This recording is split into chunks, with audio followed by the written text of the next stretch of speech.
Prior to being tried for espionage, Alger Hiss was a very successful man.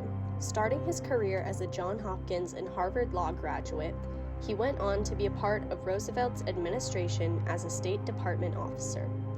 Right before his conviction, he was working as the president of the Carnegie Endowment for International Peace. Chambers, on the other hand, was a former communist agent who claimed that he was no longer affiliated with the party as of when the trials took place. Yet when exactly he left the party is unknown due to his unclear stories.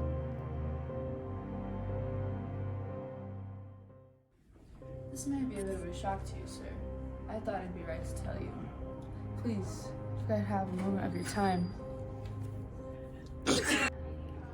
Well, we're on a tight schedule. I'm an informant on the communist activities on behalf of the FBI, as well as the editor for Times Magazine. I have intel on the underground communists. You do know how serious your accusation is. Hiss has been working under Roosevelt and is a very respected name in Washington. What makes you say that? I know, sir, but please, I have evidence. Secretary of State Adolph Burley was skeptical of Chambers' claims, so his report did not have any major effects. Nonetheless, Chambers, with Nixon's support, proceeded to take Hiss to court on the charge of involvement with the Communist Party. The first trial took place in 1949.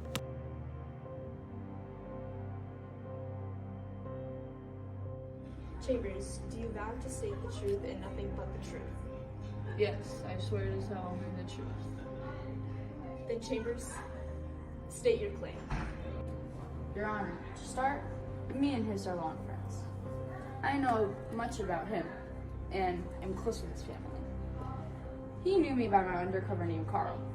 This is why I know about his involvement. Hiss, your defense? I don't remember that being the case. In fact, I only remember that rug being a repayment for an earlier favor when I gave him an old automobile. Order at court! Order at court! I don't understand why you deny this in front of the judge. As a former communist, I would be able to tell who my fellow co-workers were. I even gifted you a rug that went only to high-ranking officials within the Communist Party. Much of the first trial consisted of unclear stories from both sides, and with many spectators wondering the validity of Hiss and Chambers' relationship.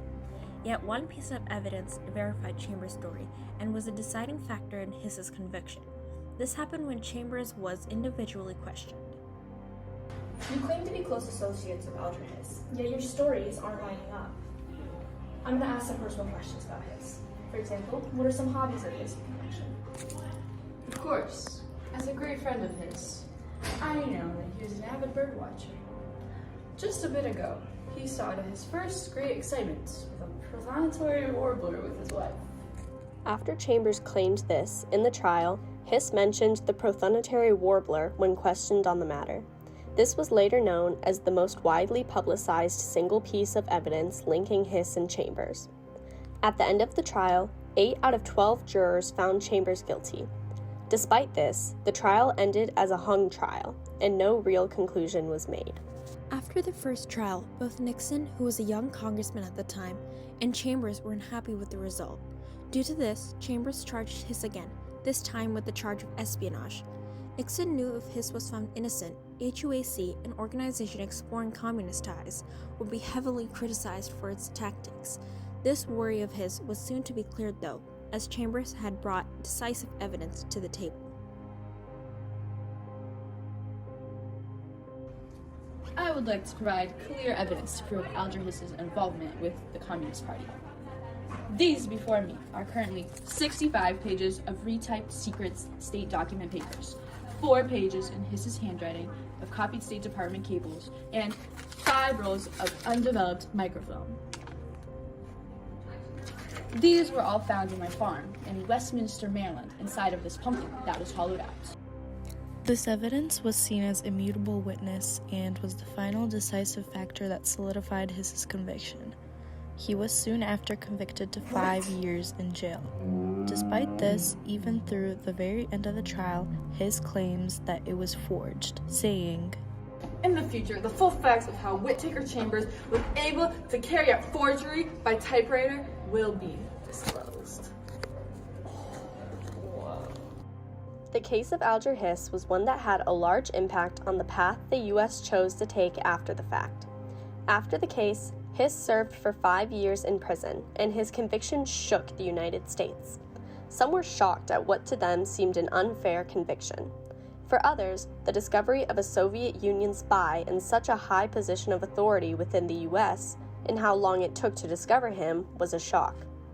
This case also served as an excellent opportunity to undermine the Roosevelt and Truman administration at the time, as they were late to take action, allowing Richard Nixon to rise to national fame over his quick contribution to the case.